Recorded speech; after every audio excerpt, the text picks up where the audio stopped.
আশা রাখবো মেহেরপুরের সন্তান সবাই আমার সালামের জবাবটা জবান খুলে দেওয়ার চেষ্টা করবে। আচ্ছা, আমি সালামটা খুব একটা আবদার রাখতে চাই। মেহেরপুরের সন্তানরা কি অভদ্র ঘরের সন্তান না ভদ্র ঘরের সন্তান বলেন তো? এটা মিডিয়া রেকর্ড হচ্ছে। অভদ্র না ভদ্র? ডানে এবং বামে এবং আমার সামনে। যদি আপনারা সত্যিকার অর্থে ভদ্র হয়ে থাকেন বসে পড়বেন। সত্যিকার অর্থে যদি অভদ্র হন, that's the different matter. That if you are decent man, then please sit down. বসে পড়, বসে পড়।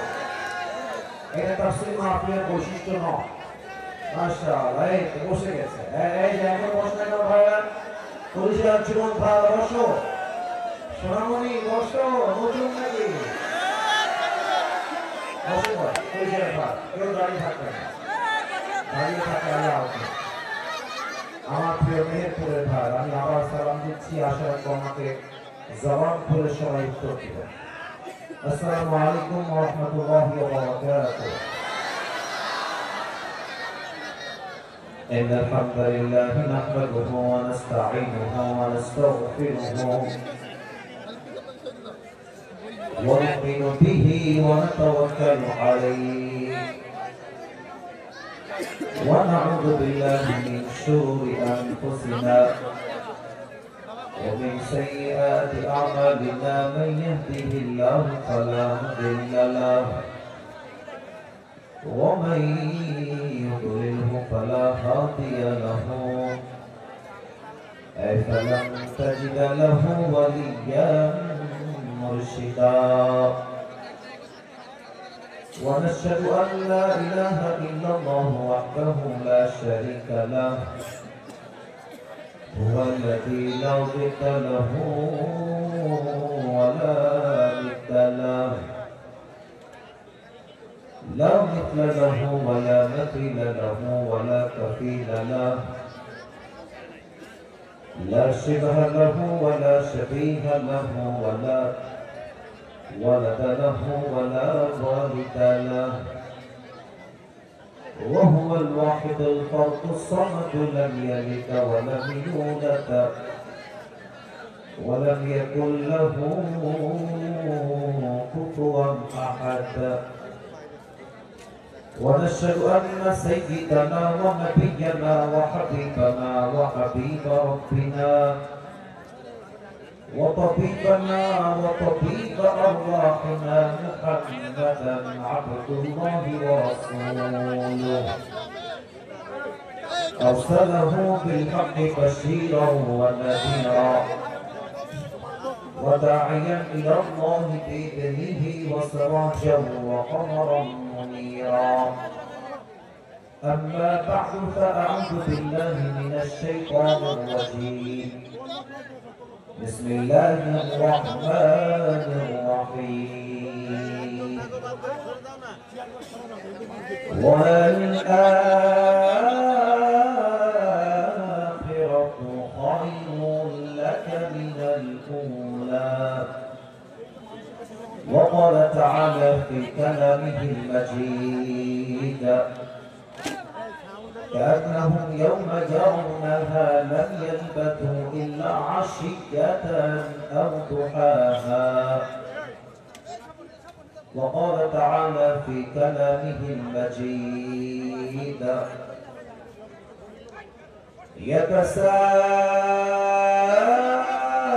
يتساءلون عن المجرمين ما سلككم في سقر قالوا لم نك من المصلين وقال تعالى في كلامه المجيد فمن يعمل مثقال ذرة خيرا يره ومن يعمل مثقال ذرة شرا يره وقال رسول الله صلى الله عليه وسلم بلغوا عني ولو آية وقال رسول الله صلى الله عليه وسلم تركت فيكم أمرين لن تضلوا ما تمسكتم بهما كتاب الله وسنة رسوله أو كما قال عليه الصلاة والسلام إن الله وملائكته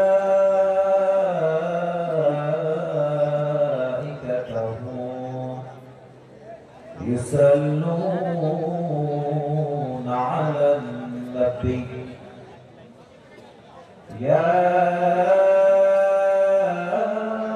أيها الذين آمنوا صلوا عليه وسلموا تسليما اللهم صل على محمد وعلى آل محمد كما صليت على إبراهيم وعلى آل إبراهيم إنك حميد مجيد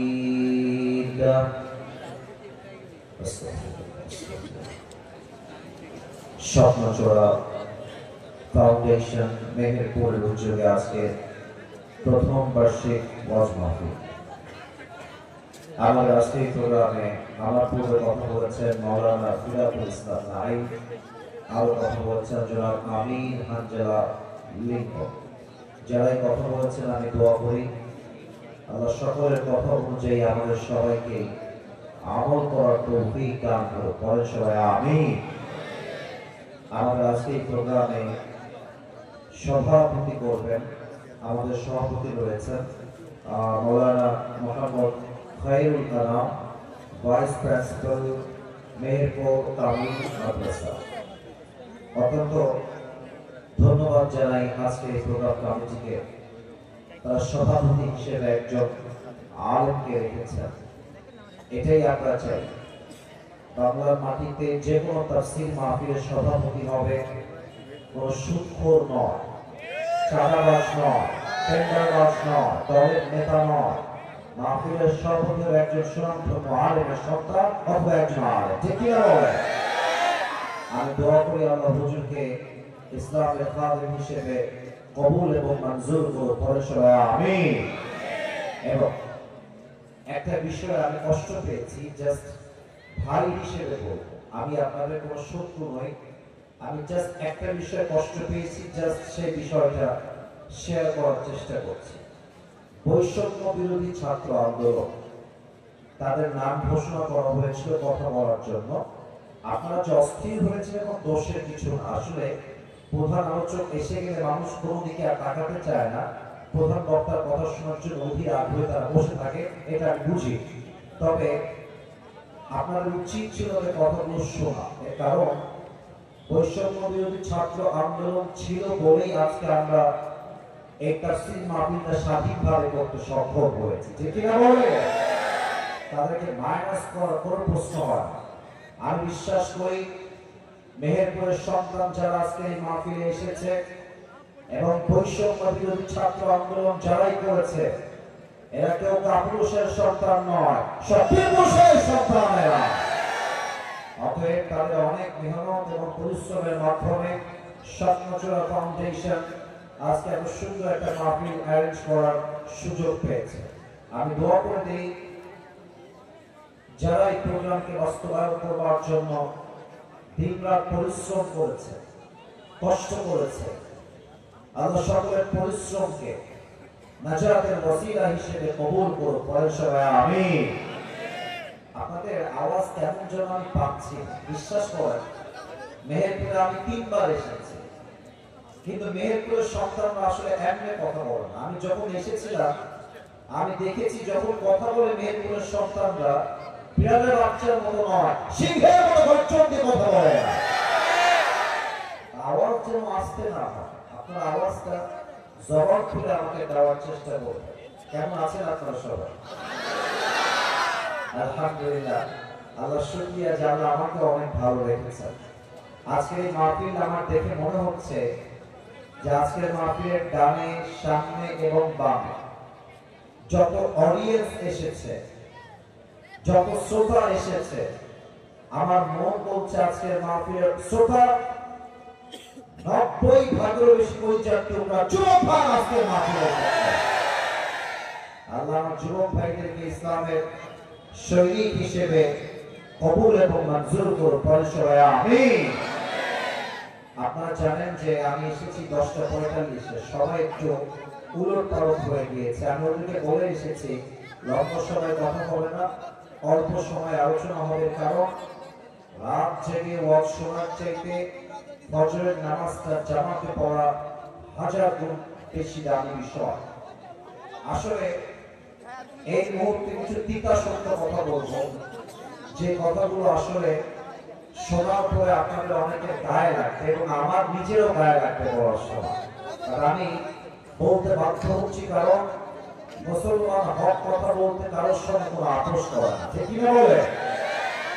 এক নাম্বার কথা, এই যে ভাইরা ওদেরকে ইঙ্গিতে বোঝায় দেয়, হাতে ইঙ্গিতে কথা বলা দেয়, বসে পড়ো তোমরা, তোমরা যারা মোবাইল ভিডিও করছো বসে পড়ো, দাঁড়িয়ে থেকো না, বসে পড়ো। এক নাম্বার কথা, আমাদের বাংলাদেশের যারা মাহফিল কমিটি রয়েছে, অনেকে আমাদের উদ্দেশ্যই হচ্ছে লোক সমাগম ঘটানো। মাহফিল সফল হয় তখন যখন মাহফিলের লোক বেশি হয়, এটা অনেকেই মনে করে। এটা মাহফিল কমিটির চিন্তা। 2 নাম্বার মাহফিল কমিটির চিন্তা, আমরা যোগ্য আলেমকে বাদ দিয়ে ভাইরাল বক্তাকে দাম দেই একটু বেশি। এটা হচ্ছে বাংলাদেশের তিতা বাস্তবতা। এটা ঠিক না। আপনাদের উচিত হবে ভাইরাল ব্যক্তি নয়, যোগ্য আলেম যে যার ইলম আছে, আমল আছে, তাকে সবচেয়ে বেশি দাম দেওয়া, ঠিক কি না বলে? এক নাম্বার তিতা কথা। 2 নাম্বার, আমাদের বক্তাদের মাঝে সমস্যা। আমাদের বক্তার মাঝে সমস্যা কি? মানুষ ওয়াজ শুনলো কিনা, মানুষ কথা বুঝলো কিনা, দ্যাটস জাস্ট ম্যাটার। আমাদের চিন্তা হচ্ছে হাদিয়া পাইলেই হয়েছে, মাঠ গরম করতে পারলেই হয়েছে, কমিটি খুশি হইলেই হয়েছে। এই চিন্তার জন্য আজকাল তাফসীর মাহফিল থেকে হেদায়েত উঠে গিয়েছে, শোকটা বেড়ে গিয়েছে, ঠিক না বলে? 3 নাম্বার কথা, আমি আমার পরিচয় টুকরা মা বোনদের জন্য বলতে চাই। আমি এটা পরিপূর্ণ জেনে বুঝেই বলছি। অনেক মেয়েরা মাহফিলে এসে প্যান্ডেলে বসে বসে সারাক্ষণ গল্প করে, টিকটক চালায়, ফেসবুক চালায়, ওয়াজ শোনা বাদ দিয়ে পুরো সময়টাকে নষ্ট করে দেয়। অনেক মা বোন এরকম মাহফিলে আসে, বাট আজকে এরকম মা বোন নাই বলে আমি বিশ্বাস রাখছি। অতএব যারা আমরা এসেছি যুবক মুরব্বী মা বোন, শুরুতেই নিয়তটাকে খালেস করে নেই। আজকে যতটুকু ওয়াজ শুনবো, আসিফ হুজুর অনেক ভাইরাল, অনেক ভিউ, অনেক এই সেই ইত্যাদি, এগুলো চিন্তা বাদ দিয়ে পরিপূর্ণ ইখলাসের সাথে আমরা দোয়া করে ওয়াজ শুনে বাসায় ফিরে যাব। রাজি আছেন তো ইনশাআল্লাহ? আচ্ছা, আপনাদের বউ আছে কার কার একটু হাত তুলেন তো। বউ আছে?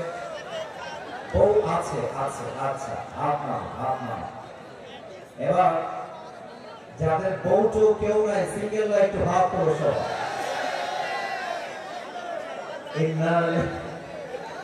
আপনাদের কারো বউ নাই?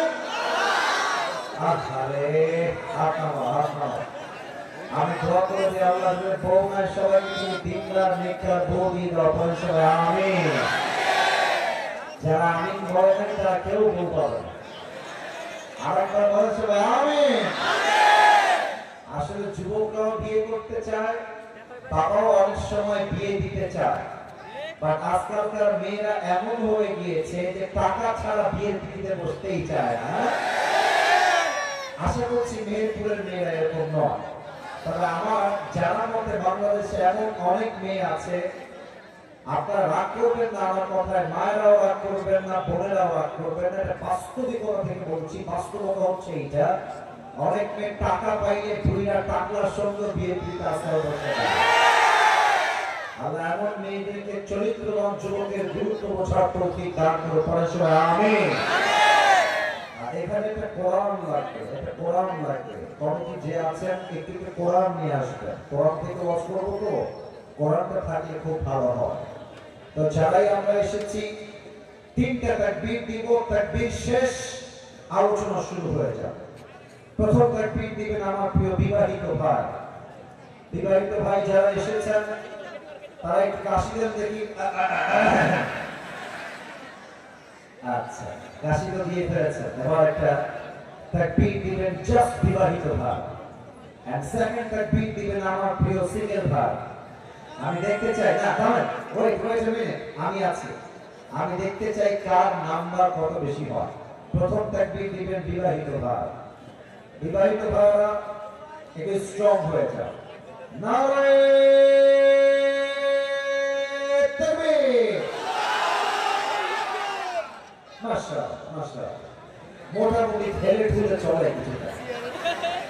আচ্ছা, আপনারা আমার পক্ষ থেকে নাম্বার পেয়েছেন 7, এর বেশি দিতে পারলাম না, স্যার। এবার আমার প্রিয় সিঙ্গেল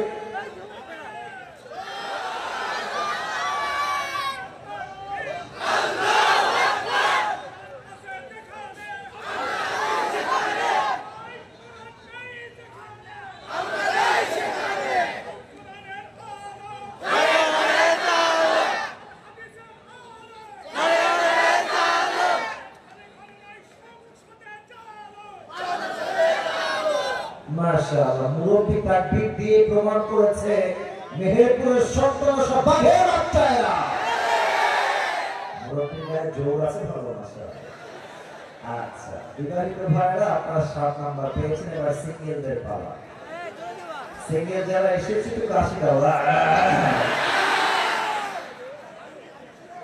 আচ্ছা, বিবাহিত ভাইরা কি বয় কি সালে, আমার যুবক ভাইরা বিবাহিত ভাইরা তাকবীর দিবেন না, সিঙ্গেল ভাইরা তাকবীর দিবেন। নারে তাকবীর। বিবাহিত ভাইরা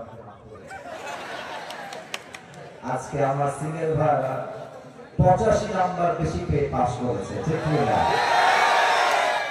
আমি খুব খুশি হলাম আপনার তাকবীরের সাউন্ড শুনে। এবার আর কোনো ভাগাভাগি হবে না, এবার সবাই মিলে একটা তাকবীর দিব এমন জোরে যে তাকবীরের খেলায় আসিফ হুজুর স্টেজ থেকে উল্টে নিচের দিকে পড়ে যাবে। দেখা যাক আওয়াজ আসে কি। সবাই একটা কাশি দেন। কোনো ভাগাভাগি নাই, দেখাতে মিডিয়া আপলোড যাবে। আমি আবার বলছি, মেহেরপুরের সন্তানরা একমাত্র আল্লাহকে বাদ দিয়ে সেকেন্ড আর কাউকে তারা ভয় পায় না। আওয়াজ দিবেন সিংহের গর্জন দিয়ে, পুরো মেহেরপুরের মাটি কাঁপবে আপনার তাকবীরের সাউন্ড। নারে তাকবীর। আল কোরআনের আলো, আল হাদিসের আলো, কোরআন হাদিস যেখানে, আলেম ওলামা যেখানে,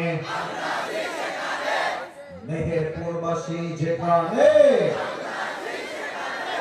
আল্লাহ যেন কবুল করে। কোরআন সবাই আমিন। আমার প্রিয় পরিচয় টুকরা মেহেরপুরের ভাই, আমি আলোচনার মূল বিষয়বস্তুতে ফিরে যাচ্ছি।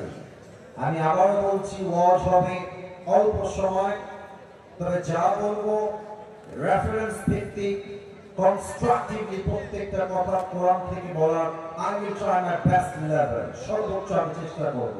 আর হ্যাঁ, লাস্ট একটা ওয়ার্নিং দেই সবাইকে, আমার ওয়াজ চলাকালীন কেউ যদি উঠে যায় তার লুঙ্গিটা টান দিয়ে ধরে বসায় দেওয়া লাগবে, তবে লুঙ্গি যেন খুলে না যায়। সাবধানে টান দিবেন। কথা একটা, ওয়াদা একটা।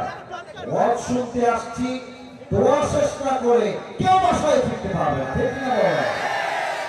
আল্লাহ যেন আমাদের সবাইকে দোয়া করে বাসায় যাওয়ার তৌফিক দান করে। পরে সবাই আমিন।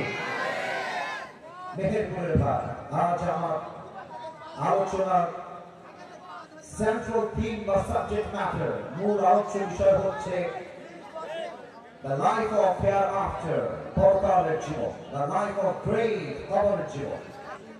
আমি সবাইকে প্রশ্ন করতে চাই, উত্তর দিবেন। আজকের আলোচনার মূল বিষয়বস্তু দুনিয়ার জীবন না পরকালের জীবন? না মেহেরপুরের সাউন্ড কমে গেছে। দুনিয়ার জীবন না পরকালের জীবন? পরকালের জীবন। আমি এই মুহূর্তে পরকাল নিয়ে 3টা প্রশ্ন ছুটতে চাই মেহেরপুরের সন্তানদের কাছে। আশা রাখবো আমাদের সবাই সঠিক জবাব দিবে। আমার কথা কি বোঝা যায় নাকি যায় না? আর একটু জোরে বোঝা যায় নাকি যায় না? 1 নম্বর প্রশ্ন, আপনারা সবাই আমাকে হয়তো ফেসবুকে আগে দেখেছেন। কথা বলেন না, এই যে যুবক, না না, একদম আওয়াজ কম, কোনো কথা হবে না। আমার কথা ছাড়া কোনো সাউন্ড আমি চাই না। আপনারা আমার ভদ্রতা বজায় রাখবেন, আপনাদের ভদ্রতা আমি বজায় রাখবো, মেহেরবানি করে। কে কয় কোনো আওয়াজ চাই না। এক নম্বর প্রশ্ন, আপনারা আমাকে ফেসবুকের মাধ্যমে হয়তো অনেকে আগে দেখেছেন, আজকে ফেস টু ফেস দেখলেন। আমি একটা আয়াত বলবো কোরআন থেকে, এখন জাস্ট আয়াতটা বলার জন্য আমি এই প্রশ্ন করছি। উত্তর সবাইকে দেওয়া লাগবে না, হাতে গোনা 3 থেকে 4 জন দিলেই আমি খুশি হব। বলেন তো, আমাকে আজকে সরাসরি দেখে আনুমানিক আমার বয়স আপনাদের কত মনে হচ্ছে? আনুমানিক 27। একজন জবাব দিয়েছে। আর কোন প্রশ্নের উত্তর আছে কারোর কাছে? 30, 28। আচ্ছা, আপনারা যে উত্তরগুলো দিয়েছেন মাশাআল্লাহ কাছাকাছি পারফেক্ট ছিল। আচ্ছা, আমি একটা প্রশ্ন করে আওয়াজ না, আমি বলি, এবার আমার কথা বলতে দাও। এখানে এমন কোন মুরব্বী কি আছেন যে মুরব্বীর বয়স 50 প্লাস? এমন কোন মুরব্বী যদি থাকে যার বয়স 50 হয়ে গিয়েছে, একটু হাত তুলবেন। 2, 3, 4, 5। আচ্ছা, আপনাদের হাত নামান। এখানেও আছে আমার ডান পাশে হাত নামান। আমার মেহেরপুরের ভাড়া উত্তরটা বলেন তো,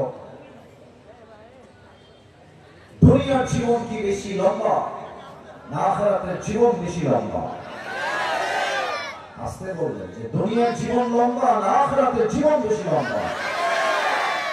দেখেন কত লম্বা, বোঝাবার জন্য একটা আয়াত বলছি কোরআন থেকে। আল্লাহ রাব্বুল আলামিন বলছেন 30 নম্বর পারার 4 নম্বর পৃষ্ঠা। কি লোক কই থেকে তোমরা আসছো? মানে বুঝলাম না, মেয়ের জীবন আসলে বেয়াদবি করে আসছে। মানে আমি তাফসীর করব ইচ্ছা মতো, ডানে আওয়াজ বামে আওয়াজ, হোয়াট ইজ দিস? কি সমস্যা আপনাদের? বলেন তো, নেমে যায় বাসায় যায়, কেন এগুলো করছেন? বারবার কতগুলো মানুষ চুপচাপ চাকর পাখির মতো বসে আছে, ডানে আওয়াজ বামে আওয়াজ। তাকবীর দেন সবাই, প্রিয় ভাই। নারে তাকবীর! আল্লাহ রাব্বুল আলামিন বলছেন কান্নাহুম ইয়াওমা ইয়ারাউনাহা লাম ইয়ালবাথু ইল্লা আশিয়াতান আও দুহাহা।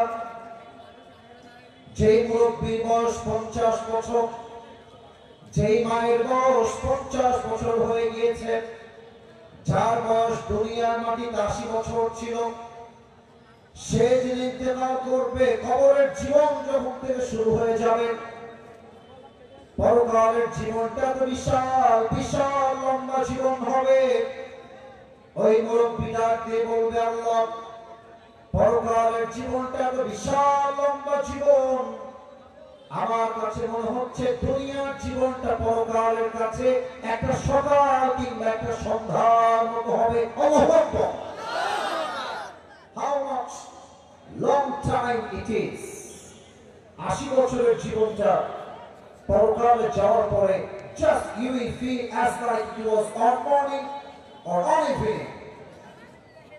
80 বছরের জীবনটা একটা সকাল কিংবা সন্ধ্যার মতো মনে হবে। এক নম্বর।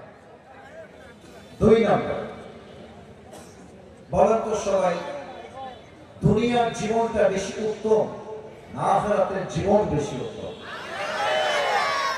আপনারা মনে কথা বোঝেন না, যে আজকে উত্তর দিয়েছেন দুনিয়ার জীবন বেশি উত্তম না আখিরাতের জীবন বেশি উত্তম।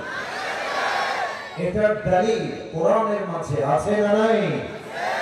30 নম্বর পারা সূরাতুদ দুহার 4 নম্বর আয়াত। এই কোরআন কি লেখা? কি সমস্যা এখানে? কাকে হচ্ছে না? কতবার বললাম, মানা করছি না? না, বাচ্চা ছেলেদের বুঝে আপনি মুশকিল করে দিয়েছে আজকে মাহফিল আমি দেখছি। কেন? এটা আদব আছে না প্রিয় ভাই? তাফসীর মাহফিল আদব আছে না? বলেন। আমি এখানে মাহফিল করছি, ওকে রাখতেছে, ওখানে কথা বলছে, মোবাইল টিপছে, এটা আমি মেহেরপুরে দেখি না। এরকম মেহেরপুর হয় না আসলে। মেহেরপুরের সন্তান তো আমরা অভদ্র ঘরের সন্তান নই, আমরা সবাই ভদ্র ঘরের সন্তান, ঠিক না বলেন? লাস্ট কথা বললাম, কেউ যদি আর আওয়াজ করো, বড্ড নারাজ হবো আমি, বড্ড নারাজ হবো। যারা আওয়াজ করছো আমি পায়ে হাত রেখে বললাম, আপনার হিসেবে 2 জায়গায় ভাইরা, মাত্র অল্প সময় বাকি, 12টার পরে ব্লক হয়ে যাবে, মেহেরবানি করে আর আওয়াজ করবেন না। আওয়াজ করে কষ্ট হয়, কষ্ট হয়। 4 নম্বর আয়াত সূরা দোহা, আল্লাহ তাআলা বলছেন ওয়াল আখিরাতু খায়রুল লাকা মিনাল উলা। The life of hereafter is much more better than this worldly life. আল্লাহ তাআলা বলছেন দুনিয়ার জীবনটা উত্তম জীবন নয়, বরং আখিরাতের জীবনকে দুনিয়ার জীবনের চেয়ে হাজার হাজার গুণ বেশি উত্তম করে বানিয়েছে একজন, তিনি কে? দুইটা প্রশ্ন শেষ, এবার আসেন সর্বশেষ প্রশ্ন।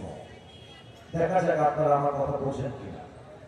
আচ্ছা, মেহেরপুরে আজকে যে ঈদগাহ মাঠ, আমরা এখানে বসে আছি, আমরা যে জীবিত এসেছি এখানে, জীবিত যে আবার বাসায় ফিরে যাবে, do you have any guarantee about it? কোনো গ্যারান্টি কি আছে আমাদের কারো কাছে? কোনো গ্যারান্টি নাই। বয়স হতে পারে 18, বয়স হতে পারে 19, বয়স হতে পারে 20। হায়াতের কোনো বয়স নাই, মৃত্যুর কোনো বয়স নাই। লিকুল্লি উম্মাতিন আজাল, ইযা জাআ আজালুহুম ফালা ইস্তাখিরুনা সাআতান ওয়ালা ইস্তাকদিমুন। আল্লাহ রাব্বুল আলামিন বলছেন প্রত্যেকটা উম্মতের জন্য, প্রত্যেকটা বান্দার জন্য হায়াতের সময়সীমা নির্ধারণ করে দিয়েছে একজন। বলেন সবাই তিনি কে? যার টাইম যখন চলে আসবে, মালাকুল মউত এসে সোজা তার রূহটা কবজ করে দুনিয়ার জমিন থেকে বিদায় নিতে বাধ্য হয়ে যাবে। ঠিক কি না বলেন? এই হচ্ছে আমার 3টা আয়াত কোরআন থেকে রেফারেন্স ভিত্তিক ছিল। এবার আমি সবাই একটা আবদার রাখবো, এই 2 চোখ দেখা যায়, কথা না বলি বুঝি কেন দেখা যায়? আচ্ছা, আমি সবাইকে আবদার রাখবো যে সবাই 2টা চোখ 5 সেকেন্ডের জন্য বন্ধ করবে সবাই। তবে একটু থামেন, আমি কেন বন্ধ করতে বলছি একটু বুঝে না, তাহলে কাজে দিবে। 1, আমি অভ্র এই চেয়ারে বসে কথা বলার কোন যোগ্যতাই রাখি না। আমার চেয়ে বড় আলেম, ভালো আলেম মেহেরপুরে অভাব নাই। বাবা মায়ের দোয়া আমাকে আজকে এই চেয়ারে বসার সুযোগ দিয়েছে, আল্লাহ রহমত আমার সাথে আছে। আমি পুরো ওয়াজ 5টা ভূমিকায় করবো আজকে। 1, পরকালের জীবনটা শুরু হবে কেমন করে? মৃত্যু যখন আসবে, মৃত্যুটা হবে কেমন করে? নামাজি বান্দার মরণ কেমন হবে? ওদিকে ওরা কই যায়, লাল গেঞ্জি, লাল গেঞ্জি, কই যাও? তা তুমি যদি যাবা তো আসলে কেন? আশ্চর্য কথা, কেউ যদি উঠে যায় নিজ দায়িত্বে টান দিয়ে ধরে বসায় দেওয়া লাগবে, উঠে যাওয়া যাবে না। ঠিক কিনা বলে? এই লাস্ট বললাম, আর কাউকে উঠতে না হবে। 1 নাম্বার, মৃত্যু কেমন হবে। 2, আজীবন শুনেছি কবরের জীবন, কবর কবর কবর। আজকে আমরা জানবো কবরের প্রথম রাত আমাদের কেমন হবে, প্রথম রাতে কি কি হবে এটা আমরা জানবো। নাম্বার 3, আমরা জানবো দুনিয়ার জীবনে হায়াত শেষ মানে is not end of your life. জীবনটা শেষ নয়, বরং কবরে যাওয়ার পরে আপনাকে আবার রূহটা দিয়ে জীবিত করবে একজন। আওয়াজ দিয়ে বলেন সবাই তিনি কে? আরেকবার বলেন সবাই তিনি কে?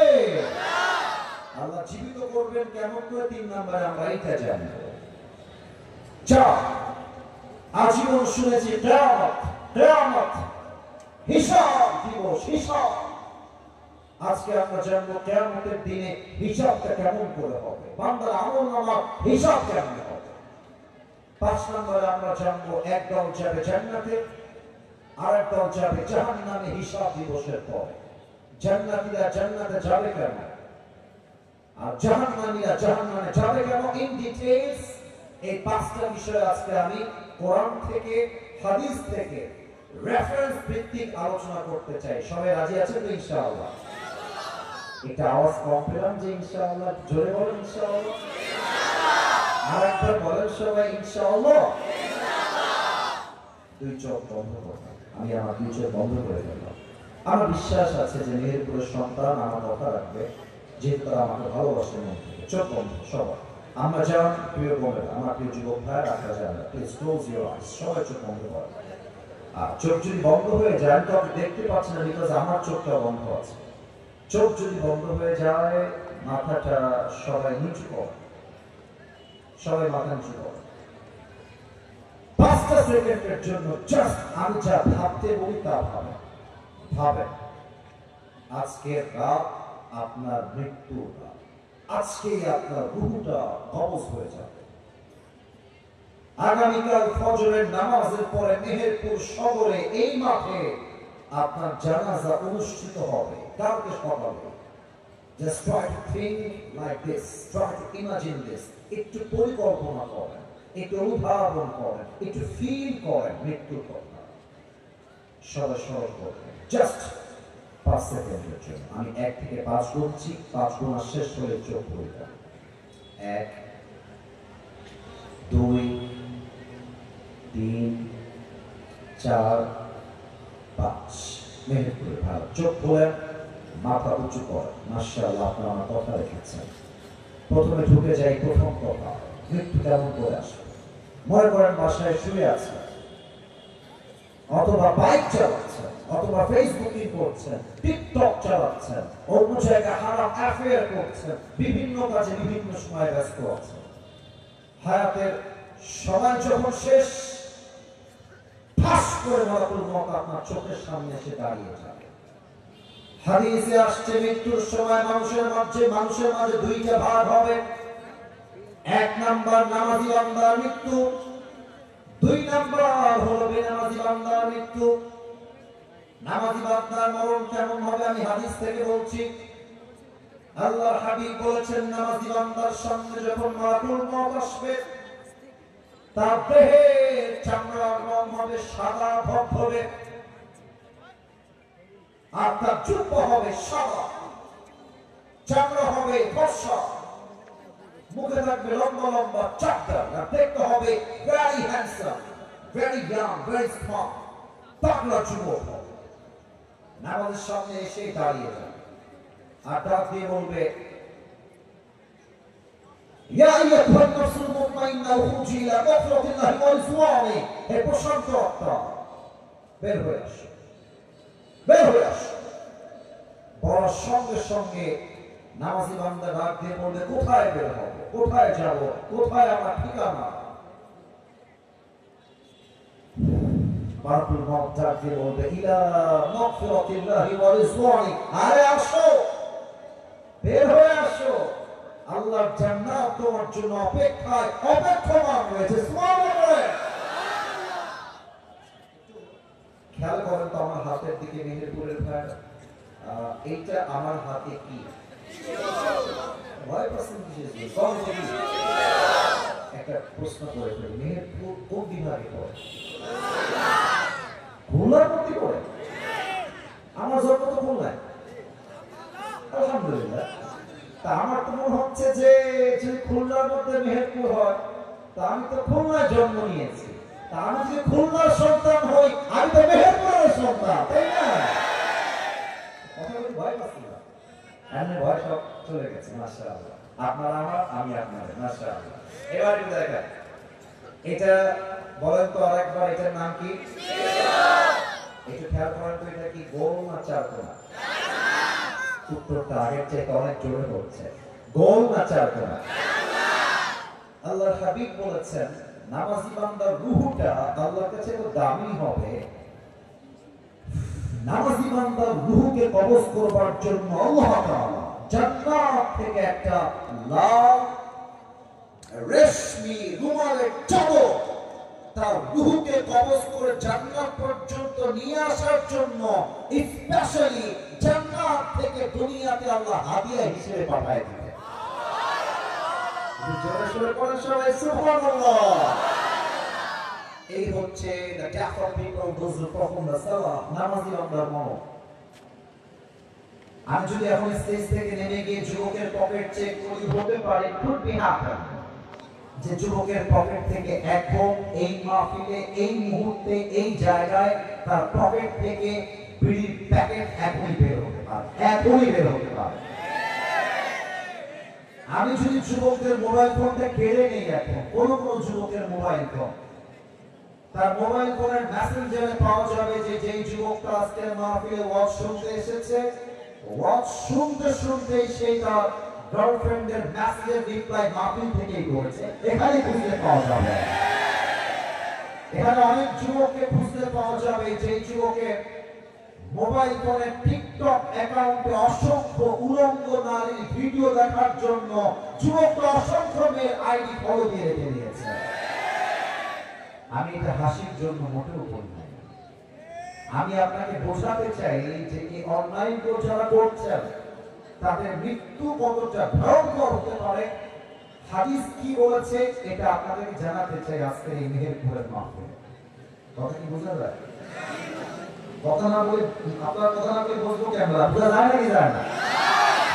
বেনামাজি মৃত্যু কত ভয়ঙ্কর হবে শুরু করছি হাদিস থেকে।